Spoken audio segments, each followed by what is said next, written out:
प्रेम से बोलिए जय माता दी।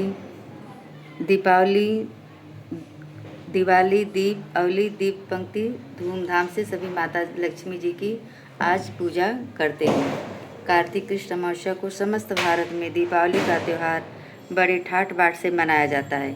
यह कार्तिक वैश्य जाति का महानतम त्यौहार है, इसलिए नाना प्रकार से घर और दुकानों को सजाकर रात्रि को रोशनी की जाती है और भगवती लक्ष्मी और गणेश जी की पूजा के साथ साथ वही बसनों का भी पूजन किया जाता है। इसी दिन भगवती लक्ष्मी जी समुद्र से प्रकट हुई थी और इसी दिन राजा बलि को पाताल का राजा बनाकर वामन भगवान ने उसकी ड्योढ़ी पर रहना स्वीकार किया था तथा इसी दिन रामचंद्र जी ने रावण को मारकर सीता और सेना सहित अयोध्या में प्रवेश किया था। एवं इसी दिन राजा वीर विक्रमादित्य ने सिंहासन पर बैठकर नए संवत की घोषणा की थी। अतः इन सब कारणों को लेकर इस दिन भारी उत्सव मनाया जाता है और लक्ष्मी जी गणेश जी के साथ स्वयं सब देवताओं का पूजन करते हुए सुख संपत्ति की भगवान से याचना की जाती है।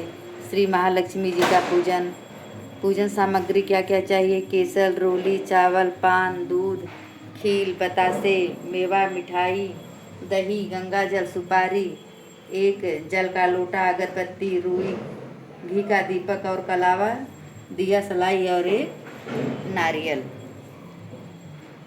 पूजा की विधि: एक थाल में या भूमि शुद्ध करके नवग्रह बनाएं। रुपया, सोना, चांदी श्री लक्ष्मी जी, श्री गणेश जी व सरस्वती जी, श्री महेश आदि देवी देवताओं को स्थान दें। यदि कोई धातु की मूर्ति हो तो उसको साक्षात रूप मानकर पहले दूध से, फिर दही से, फिर गंगा जल से स्नान करा के वस्त्र से साफ करके स्थान दें और स्नान कराएं। दूध, दही व गंगा जल में चीनी, बतासे डालकर पूजन के बाद सबको उसका चरणामृत दें। घी का दीपक जलाकर पूजन आरंभ करें। श्री महालक्ष्मी जी की कहानी। एक नगर में एक साहूकार रहता था। उसको एक लड़की थी। उसने देखा कि लक्ष्मी जी उसी पीपल से निकला करती थी। एक दिन लक्ष्मी जी उस साहूकार की लड़की से बोली कि मैं तुझ पर बहुत प्रसन्न हूँ, इसलिए तू मेरी सहेली बन जा। लड़की बोली, क्षमा कीजिए, मैं अपने माता पिता से पूछकर बताऊंगी। उसके बाद वह अपने माता पिता की आज्ञा से श्री लक्ष्मी जी की सहेली बन गई। श्री लक्ष्मी जी उससे बड़ा प्रेम करती थी। एक दिन लक्ष्मी जी ने उस लड़की को भोजन का निमंत्रण दिया। जब लड़की भोजन करने के लिए आई तो लक्ष्मी जी ने उसे सोने चांदी के बर्तनों में खाना खिलाया, सोने की चौकी पर बिठाया और उसे बहुमूल्य वस्त्र ओढ़ने को दिए।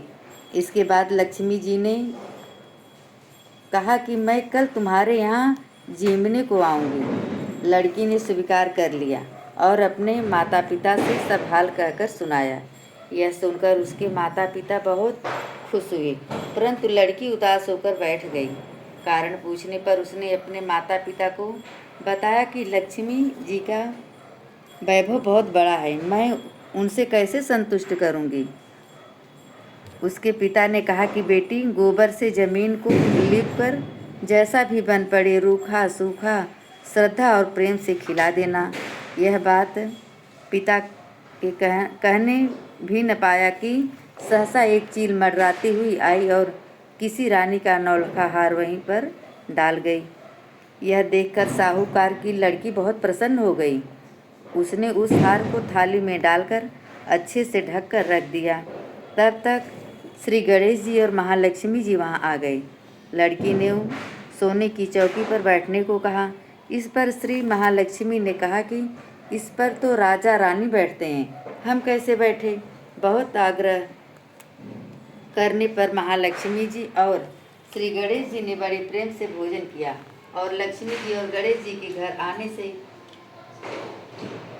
साहूकार का घर सुख संपत्ति से भर गया। हे लक्ष्मी माता, जिस प्रकार उस लड़की को दिया उसी प्रकार हम सभी के घरों में सुख संपत्ति दीजिए और श्रद्धा भक्ति दीजिए। बोलिए लक्ष्मी महाराज की जय, महारानी की जय, सभी देवताओं की जय, श्री गणेश महाराज की जय, कुबेर महाराज की जय।